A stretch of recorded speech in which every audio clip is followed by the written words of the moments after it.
Prices keep on going up and supply keeps on going down. That's why my wife and I became homesteadish, homestead-like, or at least a little more self-reliant. For some reason over the past year, gas prices keep on going up and up, so that's why we've decided to put in a wood stove. Make sure you have an idea what you're doing, and make sure you follow local guidelines and rules, or just hire a professional. We just decided to put the wood stove in ourselves since I couldn't think of anything that could possibly go wrong. And also it's a good learning process for me because I don't know exactly what I'm doing. If you decide to put the wood stove in on your own, please do so at your own risk. I can't afford to lose any subscribers.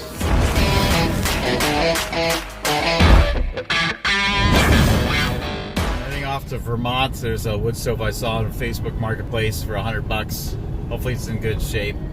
Just a lovely rainy day. So I bought the stove for just $100. What a great deal. It's in really good shape, it just needs a good cleaning. It's got a nice flat top in case you want to cook something on it, especially when the power goes out. It's got all the labels on the back, that way I have the distances from combustibles.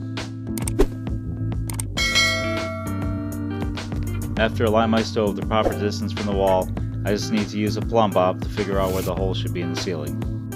More than likely not going to be the exact spot because of the joist in the ceiling.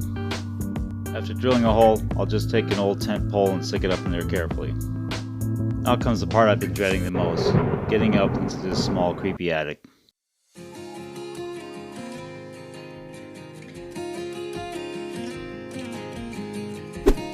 Would have been nice to do this before they blew in the insulation this summer. No problem though, all I have to do is go down this little beam down the center. There's my tent pole sticking up through the insulation. It's sort of like being in a snow globe up here. Now I just have to clear out the insulation.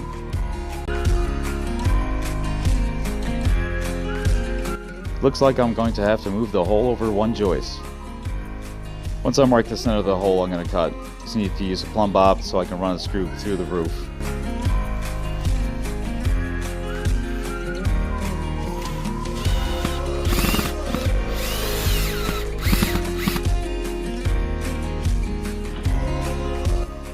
I just need to get some of that blown in insulation off of me. Going to use the ceiling collar to make my cut line, and then I'm going to try this roto-zip. Just got it this past summer.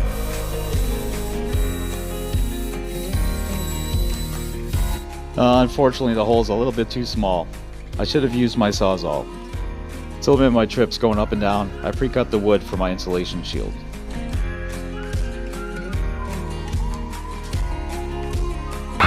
I should have cut one for the right side too, instead of using the joist as my other side. Of course this insulation shield won't fit through the hole. So I removed some trim, and now I got it.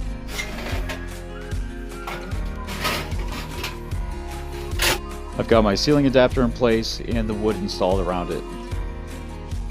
After I screwed on my insulation shield, I made sure I used metal tape to cover any gaps so no insulation would get in there and start a fire.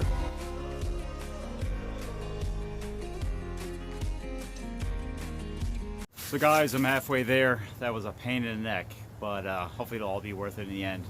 Now I just gotta cut a hole in a perfectly good roof, and we'll see how that goes next time.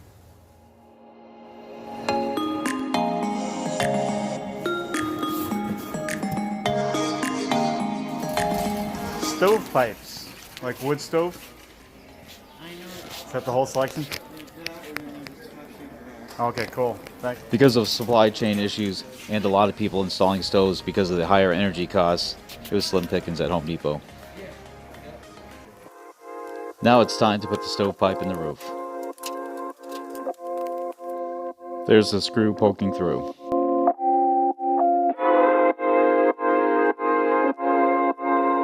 Just need to put my collar over the screw so I can mark where the hole's going to be cut.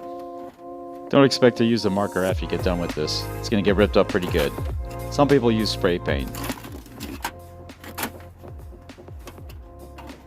I'm going to first use this hole saw, and then I'll take my Sawzall and make the hole. It's not lined up quite the way I need it, so I'm going to make it a little bit bigger. Using a flat bar, I'm going to loosen up the nails where my collar is going to go. Now I just need to put a lot of sealant on here. If you guys know the best stuff to use, let everybody know in the comments. I'd really appreciate it.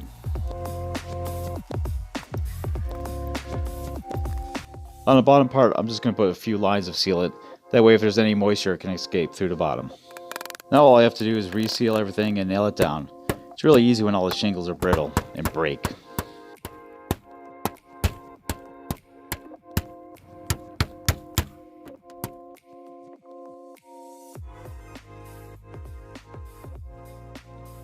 Now I just need to feed my pipe down and lock it into the other pipe down there.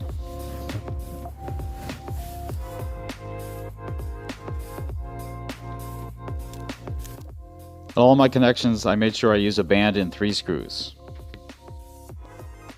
The outside part's all done. It doesn't look totally pretty, but it's going to work great. I just need to level everything off, install the pipe, and I'm good to go. This is going to keep us nice and warm, and it's going to save us a lot of money on energy costs. Just in time too. Let me know what you guys think in the comments below. And if you have any helpful hints for everybody else, that'd be awesome. And please subscribe, I'd really appreciate it. We'll see you on the next video.